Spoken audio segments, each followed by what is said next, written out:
All right, we're back here live. I'm Chase Gore. I'm Chris Gore. This is the Slot T Mafia Show. This is episode 4. And this week, we're going to go ahead and recap in this episode. Andrews went down to Canyon this past weekend. It was kind of a tale of two halves. Andrews lost the game to Canyon 32-16. In the first half, Andrews was up 16-15 at halftime. Was having a lot of great success moving the ball. And Chris, what did you see positives that you took away from that game? Yeah, we talked about it during our live stream. It was basically a carbon copy of the game last year. We had some success in the first half. We moved the ball pretty well. There at the end of the first half, had some penalties that bit us, maybe snuffed out another scoring opportunity. In the second half, we, again, same as last year, they had the fake punt on the 4th and short. We had a bunch of penalties that kind of stifled us. And, credit Canyon, they came out in the second half and they basically lined up and ran the ball. And, credit to their staff and their kids. They played a really good game. But the good thing about it is that it was a pre-district game. We're still learning, moving forward. Kids and coaches are working hard, and you just got to chalk it up as a lesson and move forward. Well, before I get into these stats, I also want to say the things that we saw, some of the small negatives, those can be corrected. Those are things that can be corrected. So we're going to go ahead, and I want to go over the stats real quick. Merck Size, fullback for Andrews, had 7 carries for 70 yards. Leroy Mian had 18 carries for 102 yards and a touchdown. Passing, John Bruce completed 1 pass for 33 yards and a touchdown. And, of course, on that catch was DeBose, had the 1 catch for the 33 yards and the TD. Total yards in the game, Andrews 248 total yards to Canyon's 402. And like we said, tell of two halves. In the second half, we were held to 79 total yards in the second half. And like you had mentioned earlier, we were really bit by we had a lot of little penalties here and there. And then a lot of the runs that we saw during the game, we're like that. We're one block. Yeah. We're one block. One block here, one Take block to there. The house, yeah. The guys to the house. So those are things that you can go back, look on film, you clean up, and things that you can fix. And guess what? We're going to go ahead and get rid of that sucker. That's and we're gone. moving It's on done. to week 2. And this will be week 3. We got Greenwood Rangers coming to town. Greenwood is 1-1 on the season. They beat a middle of the road Childress team. First game of the season, pretty good, 42-19. They lost to Sweetwater's a quality 3A ball club.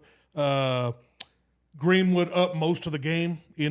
Sweetwater came back late in the game, ended up winning 29-25. So all-time record between Greenwood and Andrews. They've met 14 times, dating back all the way to 2002.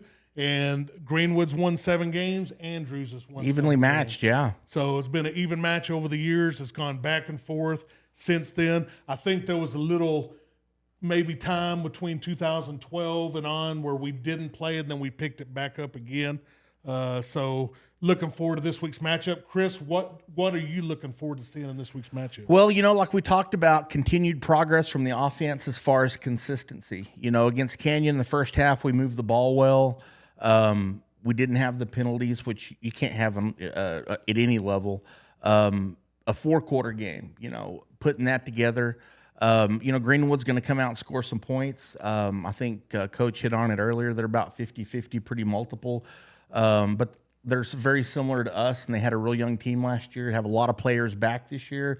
So they've got a lot of kids like us who've played a lot of football. This is their coach's, I think, his second year. So, they're going to be a lot more comfortable. And, it's just learning from last week, learning from those mistakes, getting better, moving forward. None of these games, pre-district is to get you ready for district. And, I'm positive. I know that we're going to come out ready to play Friday. All right, Chris, so tell me how the game plays out and give me a prediction.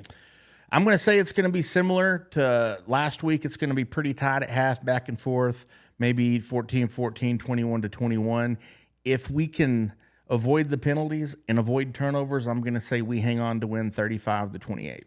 35-28. And I got a high-scoring game. I think we have a high-scoring affair. I did see Sweetwater last week I think they're about 50-50 pass run as well. Sweetwater had a lot of success on the ground. I think they averaged their average would have been 7 or 8 yards per carry. I think their quarterback ended up with like 4 carries for 5 yards. Some of that could be you got sacks or lost yardage is in there. So we're looking at giving up an average of 7 or 8 yards per carry. I think we're going to do good on the ground. We'll be able to move the ball. I have high scoring affair. I'm going to say Andrews 42, and I got Greenwood 28. Yeah, I hope so. I'm ready. So, and for those of y'all that don't know out there, Greenwood's coming to town this Friday night, 7 o'clock. Me and my co-host Chris Gore are going to be there bringing you the action live stream. It'll be on our Facebook page and our YouTube page, and we'll also have we're going to have guys that are going to be on the field doing some extra videos and pictures and things. So look for that. Look for our content to be out there. We hope everybody can make it out. Be nice to be home. Be nice to be home. Let's pack that home side and everybody wearing black, and let's black it out this Friday. And now, Chris, now we're going to move into the next section, which is our pick'em section. Yeah. And you got me last week. You're sitting on the season 12 wins and 8 losses. I'm 11-9. This week's games, Chris, let's jump right into it. Pecos at Fort Stockton. That's a longtime rival. Pecos they lost to Levelland last week, so I don't know about them. So I'm going to go with Fort Stockton, 28-7. All right, I got Fort Stockton 28-14. Game number 2, interesting. Monahans at Lubbock Cooper Liberty. Oh, Monahans has struggled. We talked about without that quarterback, they were going to struggle offensively. Randall laid it on them last week. They had trouble moving the ball. I don't know a lot about Lubbock Cooper Liberty. I know they lost to New Home, which is Adelaide. They lost to Adelaide. Both close games. So Cooper Liberty's going to have good kids. Next year, they're going to be like similar to West Plains. Next year, they'll be rolling. Monahans can't move the ball. I'm going to say Cooper Liberty 25, Monahans 12. Ooh, and I got Monahans winning a close one, 21-20. All right, game number 3, you got Seminole at Sweetwater. Sweetwater's a big win against Greenwood. Seminole is, I think they beat Shallowater 14-3. I don't know if that was weather shortened or not. That seems like a low offensive output for Seminole, but Seminole's got a really good group this year. They're going to have a special year, I think. I'm going to say Seminole 49, Sweetwater 28. All right, I got Seminole 35, Sweetwater 14. Game number 4, I got Lubbock Estacado at West Plains. That'll be a good game. Hereford, I think they beat Estacada by 2 touchdowns at 28-14 last week. West Plains rebounded from their loss to Seminole by drubbing Clint Horizon, actually here in Andrews last week. Up in Canyon, I'm going to say West Plains 49, Estacada 21. All right, and I got West Plains 20, Estacado 14. All right, game number 5, Midland High at Amarillo. Amarillo High, I think they are, well, their first game where they got rained out, they beat Central, close game. Central's not a very good 6A program. Midland High's rolling. I'm going to say Midland High 35, Amarillo High Sandies 14. I got Midland High 42-14, Midland High, Stroman Bridges, Elijah McCoy, and Love. Big offensive Love line. hasn't even been playing. He's hurt right now. Yeah. So Midland High is my pick to win that district Hope when they it's all do. said and done. And then I got game number 6, Borger at Big Spring. Big That's a barn burner. Big Spring's struggling. They may not score many points this year. Borger hung with Dumas for a half. I'm going to say Borger 28, Big Spring 6. All right, I'm going to say at Big Spring, they pull one out in overtime, 14-7. They might do it. We'll see. All right, and game number 7, I got Abilene at Permian. That'd be a good game. Permian put up a lot of points out in El Paso. As we've talked about, Permian's not what they were 20, 30 years ago. Abilene can throw the ball. They've got a lot of explosive athletes. They're playing in Abilene. Is that right, or are they playing in Odessa? I think they're Abilene laid it on them. Might be playing in Abilene. Abilene laid it on them at Ratliff. I'm going to say Abilene High 56, Permian 20. I got a boat race as well. I got Abilene 42, Permian 14. And then game number 8, I got El Paso Eastwood at Odessa High. Odessa High had the big win at LD Bell last week, which is kind of surprising. Good for them. I'm glad to see them have some success Eastwood's one of the better 6A teams in El Paso. They can't really stop anybody, but they throw the ball around the field. They've got a really good quarterback, some good receivers. They defeated Chapin last week. Yeah, they did. Chapin's probably the best team, has been traditionally the best teams in El Paso. I'd love to see Odessa High win, but it's going to be all Eastwood. I'm going to say Eastwood 48, Odessa High 35. I got Eastwood 63, Odessa High 42. And I got to give a big shout out to Odessa High, to Big Red. Big Red, keep rolling. Then the game number 9, I got Bears at Texans. Oh, wow. Yeah. No, Going to the NFL. Yeah, I know C.J. Stroud is he's the next big thing, I think. I'm going to say Houston 27, Chicago 9. All right, I got Texans 30, Bears 10. And then game of the week, I got the New Orleans Saints at the Dallas Cowboys. Yeah, Dallas looked good last week. Saints not so much. Playing in Dallas, home opener, a lot of excitement after last week's win. They got Dak signed. They got CD signed. So I'm going to say Cowboys 38, Saints 20. All right, I got a whole bunch of field goals in this game. So I got Cowboys 26, New Orleans Saints 20. All right. So that's going to conclude the pick'em section. And we have got a special guest coach in studio and 3 Andrews Mustang players, and we'll be right back. All right, we're back here live with the Slot T Mafia show. We're here in the studio, brought to you by Daniel Montoya with Monument Realty. You need any realty needs, holler at Daniel. He'll take care of you. Also, our backdrop here is brought to you by Nix and Nax. I got a special guest here in the studio, and I'm going to let the gentleman introduce himself. My name is Coach Pierce. I'm the offensive line coach for the football team. All right, Coach, we're going to dive right into it. So let's go ahead and dive into your background. You went to high school at Greenwood. Yes, sir. And then where did you attend college? I went to Midland College in UTPB, State in West Texas. Nice. And how many total years in coaching have you been? Started my 24th year. It's gone by fast. 24 years. And how many years in Andrews? 11. 11 years. Wow. And well, we appreciate it. We're very fortunate to have you here in Andrews. So, Coach, why don't you go ahead? You coach the offensive line. So why don't you go ahead and kind of tell us about your offensive line this season? We have a lot of experience back like we do with most of the football team, 4 or 5 stars back. We got a new star who's doing a great job. But, the thing about the offensive line is how well they gel together. And these guys have a good time, and they really enjoy working out, and they really enjoy going through the process. And it's they have a great attitude. They're upbeat, because sometimes on those hot, 2-day days, it's hard to get up for practice, But they do a great job, and the experience is obvious. The routines are familiar to them, and they attack it, and they relish it, and they make it a lot better for me as a coach. So, Coach, let's go and then as offense as a whole, what would you say their team strength on the offensive side of the ball is this year? 2 of them. One is how many stars we have coming back, a lot of experience. And in the second year in the system, we talk about how much further along we are than we were last year. And the little things, you don't have to teach as much rules. You can teach, the technique things, which is the little things that make you a better football team. And the second thing is the team unity. That's the thing about Andrews kids. In the 11 years I've been here, these kids love each other. And it's been that way every year. And they care about each other, and they have a good time.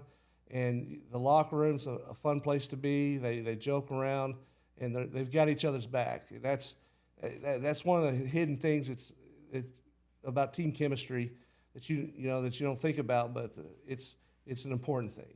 Well, and those are things that, me being a fan, just watch. Let's say I show up to the games and just watch the game. Those are the special sauce that the average person doesn't get to see. Yes, sir. And that's what makes these kids so special. It makes them fun to coach. Great time coaching them. Now, does the O-line or the offense this season have some type of mantra? Play hard, play fast. It's one of those things that we're not very big up front, but we predicate our team as a whole is a very fast team. It's one of the fastest teams I've ever been a part of. But those 2 things are the slot T.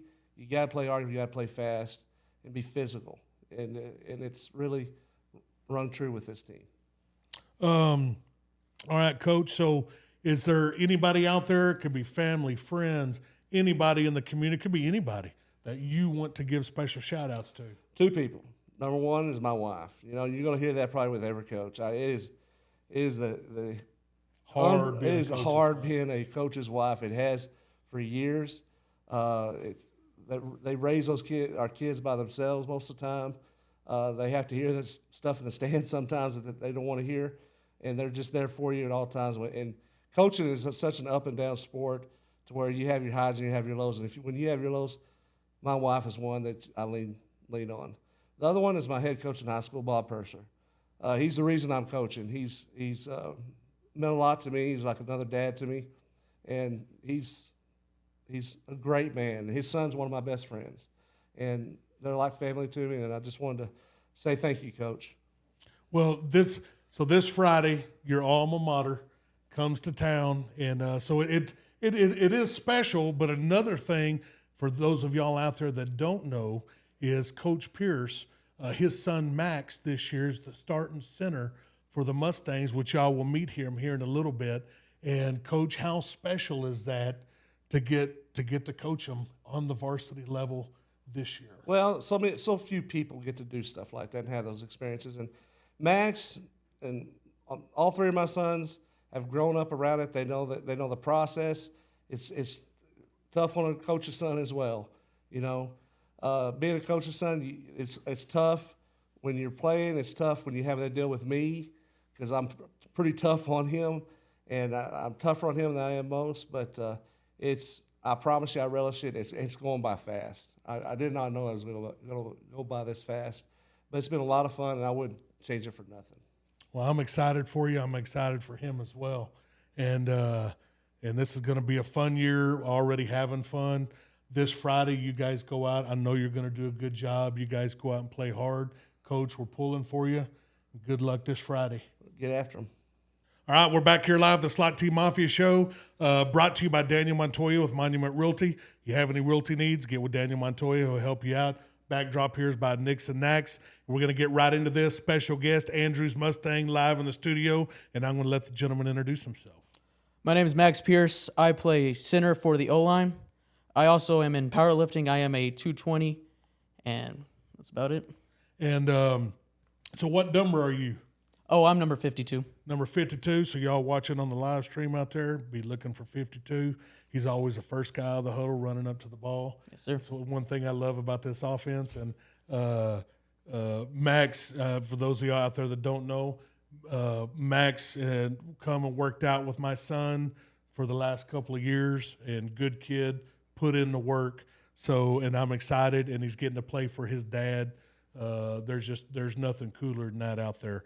We're going to go ahead and jump right into this. So how long have you been playing football? I've been playing tackle football since my 7th grade year, but I've been around the sport all my life. I've been playing, like, before I got into tackle football in middle school, I was, like, playing flag football for years.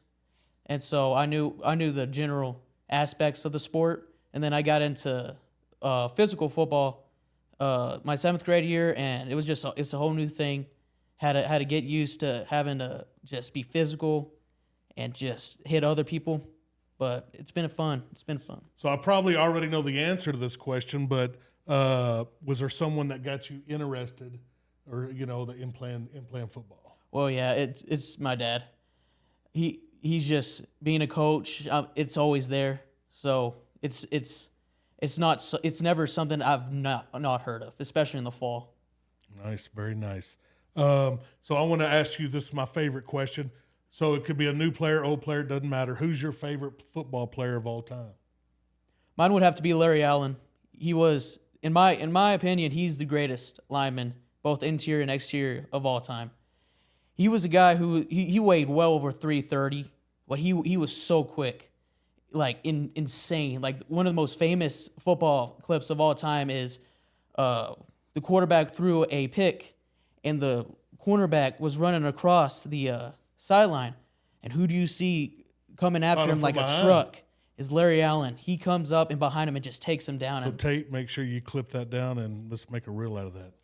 And also, though, on the other end, you being a power lifter, what can you tell me about Larry Allen as well? Larry Allen is arguably the strongest football player of all time. reportedly benched over 700 pounds, and it showed on the football field. He would decimate opponents, even some of the greatest D linemen of all time. He would just take them down like it was nothing. I think there's an actual video out there of like 705. I believe it might be more than that, but there's a video out there on YouTube if y'all at home want to find it. But that Larry Allen, over 700-pound bench press, and that's how big he was. All the football players would they crowded around him. He did 705, and he just bench pressed it like it was nothing. It looked like he could have done 30, 40 more pounds. Tate, you can reel that one too.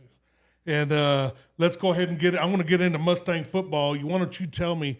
For you starting center this season, what is your personal goals for this season? Well, my personal goals, I got to be more modest because I got like the bigger nose guards on me. Like last week, I had a boy who was probably 300 pounds, my height, so he was real hard to take down. So I want to average around 4 or 5 pancakes a game, and I just want to be able to make a hole, as we say in the team, make a hole for the interior running backs to be able to run through. And when it comes to running outside of the line, just be able to keep it from any nose or defensive tackle or end to be able to get around and make the play. And so, as far as team wise, what is your team goals this season? Well, I want to go. I obviously can't say undefeated now because we lost, but I would like to go at least 8-2 this year. I think we have the very possibility to go 9-1. We've been learning from this loss, as it's just mental mistakes that any football team makes. It's just something that you can overcome like that. And so if we overcome these, we can be very, very good, especially on the ground, which obviously is our whole thing. But I have full expectations that we can go 8-2, 9-1, go deep in the playoffs. That sounds good. That sounds really good. Now I want you to dig deep on this one and think hard. I need 2 players out there people at home might not know about under the radar that you think is going to surprise some people this season and maybe even into the future. Well, I'll give one defensive player and one offensive player. On defense, I'm going to say Lane Thomas. You know, he's been one of the hardest workers both in offseason and during the summer. He's been working on his explosiveness, and you can tell, like, compare him to even last year, he's gotten a lot bigger and a lot faster. So I think he can be a real good force, not only next year when he's a senior, but this year too. He can, like, third, fourth quarter, all those big O-linemen are tired. I think he can come off the edge and just make plays, because then it will be his time, because all of them are tired. He'll be able to just take control of the game. And on offense, I'm going to say Colin Kelly. You know, it's not easy even being like a sophomore, getting onto varsity. And he's one of the, I don't know the number, he might be the 3rd or 4th freshman to get on varsity in the last 25 years. And he's been handling it real well. You know, every practice, he, like, right before he'd go in, he'd be like, Max, let's take a snap. Max, let's take a snap. Making sure that everything he does is beyond perfect, so that the coaches don't have an ounce of regret to bring him up. And I foresee him having a great future. It's not just this year, but this next 3 years also. Yeah, good kid. Yeah, he's got a bright future here. Good kid, good parents. Absolutely. Now, is there anybody out there? It could be any way you want to get a special shout out to. I'd like to shout out my family. You know, they've been through and through with me these last, not 4 years, just my whole life. They've been pushing me and supporting me. I'd like to shout out just the whole football team and just what we've been through these last few years, just giving me the excitement for senior year. And last but not least, I'd like to give a great shout out to my Lord and Savior Jesus Christ. You know, nothing's doable without him. So without him, I'm just very thankful for him. Absolutely. Couldn't have said it better myself. Max, we appreciate you coming on the show. We're pulling for you. You guys take it to Greenwood this Friday. No holds barred. Go out there and play hard. Leave it all out on the field. We're going to be pulling for you. Thank you for coming on the show, man. Problem. Go get them. All right, we're back here live in the studio, brought to you by Daniel Montoya, Monument Realty. This is a Slot Team Mafia show. I got Andrew's football player number 2 live in studio, and I'm going to let the gentleman introduce himself. I'm Evan Bustamante, number 72 on the offensive line. I'm the strong tackle. Boosty. Yes, sir. Yeah. And so Bustamante, he started as a sophomore, junior, now senior. Also got to play with my boy, good kid, and thank you for being on the show. So we're going to go jump right into this. So how long have you been playing football? I've been playing football since I was probably around 8 or 9, but my brothers had been playing football before that, so I was always around it with them. And now, is there anybody that you kind of looked up to or kind of got you into playing, or was it your brothers? Yeah, it was mostly my older brother. He was real good in high school. Unfortunately, he got hurt pretty early in, like, I think it was his sophomore year.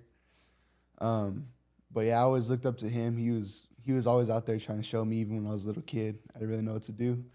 But he was always showing me. And then, of course, Sundays watching the Cowboys with my dad, my family. So it was just kind of like a family thing that we always played football. Nice. And could be new, old. Who's your favorite football player of all time? Right now, I'm really enjoying Max Crosby. He's a monster. Oh, Oakland. Or it's Las Vegas Raiders. Yeah. Sorry. Yeah, he gets after people, man. Just watching him, never a play that he doesn't put out effort, doesn't fulfill his duty, you know. He's always just someone you have to watch out for. You know, when you hear that term, players got a high motor, that's him. That dude's, it's like he's like a squirrel on steroids the whole game. I mean, he's always nonstop. running. Even on the sideline, you can kind of see him sometimes, and he's just always jacked, ready to go. All right, and so this year football season, what are your personal goals this season? You know, obviously, I want to make sure that I get my job done every play, but something past that is just kind of getting that recognition, because linemen obviously don't ever really get seen as much as some of the other players. So the all-district titles, those would be nice. Awesome. And how about team goals? As a team, for me, I really want to obviously win district, but I think this year we're really solid and we can get past that second round. I think if we do get past that second round, we're going to go pretty far. Awesome. And let me ask you this. So this year's team, give me 2 names out there under the radar, kids that you think that are going to surprise folks this year and even in the years to come. I'm going to go with Tristan Taylor is my first pick. He didn't play last year, but he came in this year. Super athletic kid, strong. He's always going. He's a tight end, and he gets his job done, all the time. My second pick is probably Bo Hudson. He's a sophomore, I believe, and he's a running back, so he's going to be coming up these couple of years, and he's pretty good. He's still learning, but he's someone to watch out for sure. Yeah, both of them good kids. The Taylor kid, you can definitely tell he's built like his older brother, and he's looks like he's chiseled. Yeah. And then Hudson, I know he's had limited playing time on varsity thus far, but you can tell when he hits the hole, you can see the quickness and the speed, and great, both of them, great families, good people. So you guys, be looking out for those guys.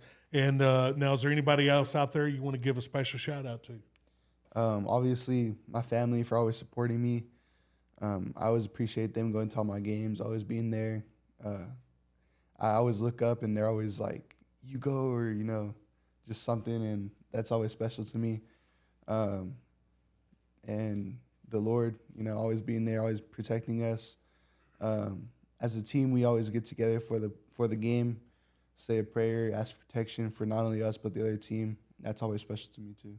So. Well, we are looking forward to this Friday. We're also looking forward to the entire season. We know that you're going to have a good season. We want y'all to get after Greenwood. This is a special game. Coach Pierce's alma mater's coming to town. Y'all cannot let them come in here, take care of business. We know you're going to get those linemen rolling. We'll be there live watching. Appreciate you coming on the show, and go take care of business, Bubba. Yes, sir. All right, we're back here, Slot Team Mafia show. We have our third Andrews Mustang football player here in the studio, and I'm going to let the gentleman introduce himself. My name is Jeremiah Azam. Most people know me by Juju. I'm number 67. I play quick tackle, and that's about it. And for those of y'all out there that don't know, it's the third Azam to come through Andrews playing, and the third offensive lineman also to come through Andrews. And correct me, I could be wrong, but I believe both of your brothers are actually coaching here now. Is that correct? Yes. Reese coaches football, offense, and Ethan coaches swimming. That is so awesome. That is so cool. And that is so cool. We're going to go and get right into this. So how long have you been playing football? Since 6th grade. That was the first year I ever touched it. And was there anybody or anything that kind of got you interested in playing football? Yeah. Most of my life, I never really cared much about it. It was not – I wasn't that interested, really. But my grandfather played. My dad played. Both of my brothers played, and they were all good. My grandpa, he played for WT, and then he went into the NFL. He didn't get much playing time there, but he was drafted by the LA Rams. And then my dad played for WT as well. And then my brother Ethan was a pretty big player. And then Reese went and played D1, which was pretty big. So I felt like I had a legacy to live up to. Like, it was my exigence to play football. Like, I was obligated to do it because the road had already been paved. And all I had to do was follow in their footsteps. So when the time came, 6th grade, I picked it up, and I haven't put it down. Well, a neat little tidbit, his dad played over at Denver City. And his dad and my brother, Chris, my co-host, actually played against each other. Back then, Andrews used to scrimmage Denver City every year. And I remember they had a big redhead, and we used to handle Denver City. They were okay, but they always had that one good player, and that was his dad. We were like, man, if he played for Andrews, well, you know what I mean? Yeah. And so, yeah, I remember that. It's a nice little tidbit.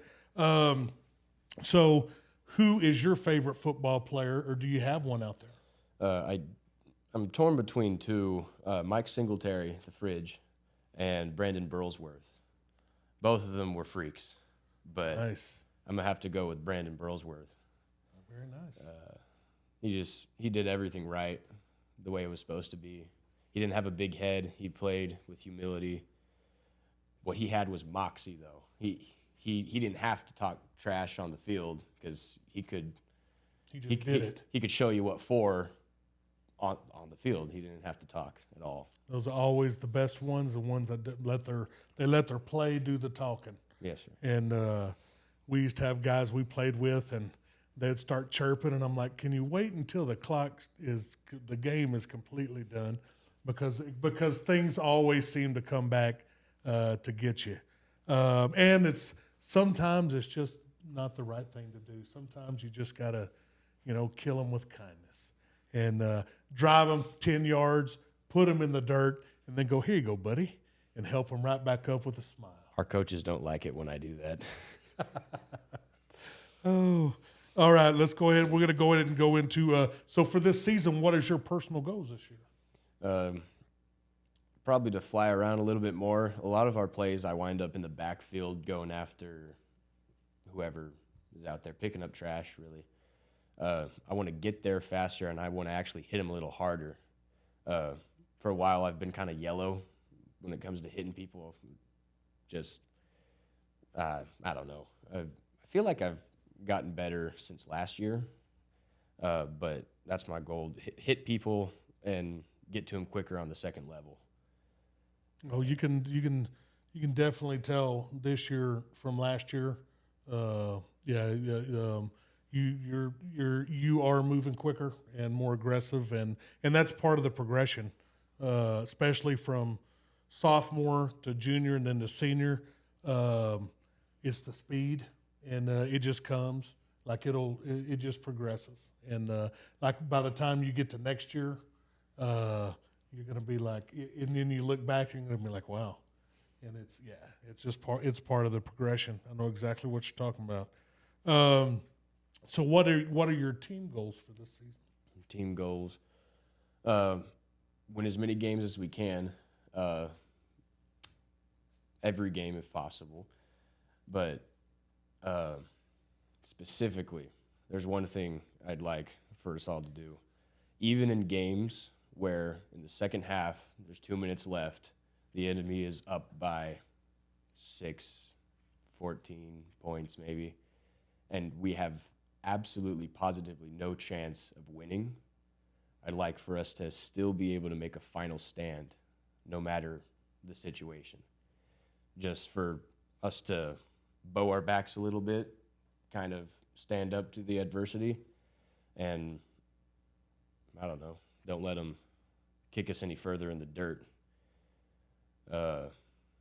And in situations whenever we're doing well for ourselves in a game, I wish we could have the same attitude at the end of the game. Just dig their grave even deeper. You know, any coach, old school coach, even a coach now, they'll always tell you they never know what kind of team they have until adversity hits. And a lot of it's even in life. When the stuff hits the fan, that's when the character, and you see it. A lot of times you'll have these teams that'll go 9-0 and they're talented. And then they have that one bad game, they hit some adversity and they lose.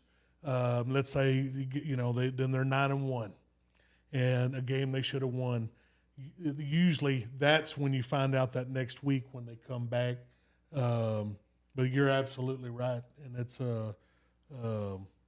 it's always good to see, no matter what, you're winning, you're losing, you're down in a game. I'm talking about on the scoreboard, and you never want to lay down. You want to fight until that. You want to go down swinging all the way to the last deal. You're absolutely right. And so I want you to think deep and give me 2 players out there that might be under the radar that are going to surprise people this season and maybe even into the future. Okay, so for the first one, I'm gonna have to go with Lane Thomas. He's in my grade. He plays defense.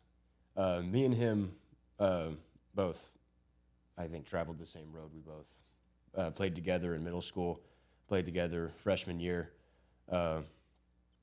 but we've made it to the varsity level finally, and I'm excited for him to show everybody what he can do. And then the second one, Seth Martinez, same story.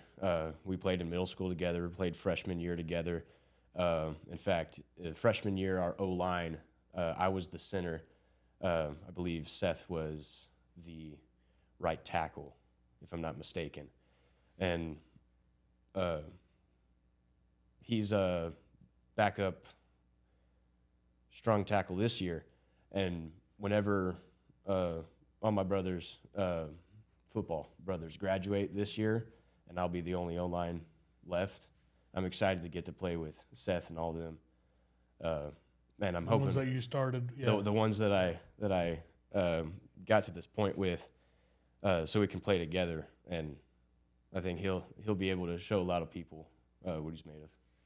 Well, we appreciate you coming on the show. Now, is there anybody out there? It could be any way that you want to give a special shout out to? Both of my brothers, for obvious reasons, especially Reese, since he's my coach right now. And then, of course, the Lord. He's the only reason I have the confidence to even play the sport. Like I said earlier, I've been a little yellow sometimes, but additionally, no, that's about it. Awesome. And, well, we know you're going to have a good season. We're looking forward to this Friday night. Once you guys, Greenwood's come to town, get after them, take care of business. We're going to be pulling for you all season, man, and appreciate you coming on the show. Thank you. Appreciate you for having me. All right, that's going to conclude this episode of the Slot T Mafia Show. It was brought to you by Daniel Montoya with Monument Realty. Backdrop by Nix and Nax. We want to have a special thanks to Coach Pierce for coming on the show. Also for these Mustangs here live in the studio for coming here for their interviews. Also this Friday night, 7 p.m., Mustang Bowl in Andrews. Greenwood's coming to town. Everybody get to the game. We're going to black out the home side. If you cannot make it to the game, we will be live streaming on our Facebook and our YouTube pages. Later on in the week, I'll throw up the links. And always remember, folks, it's a great day to be a Mustang.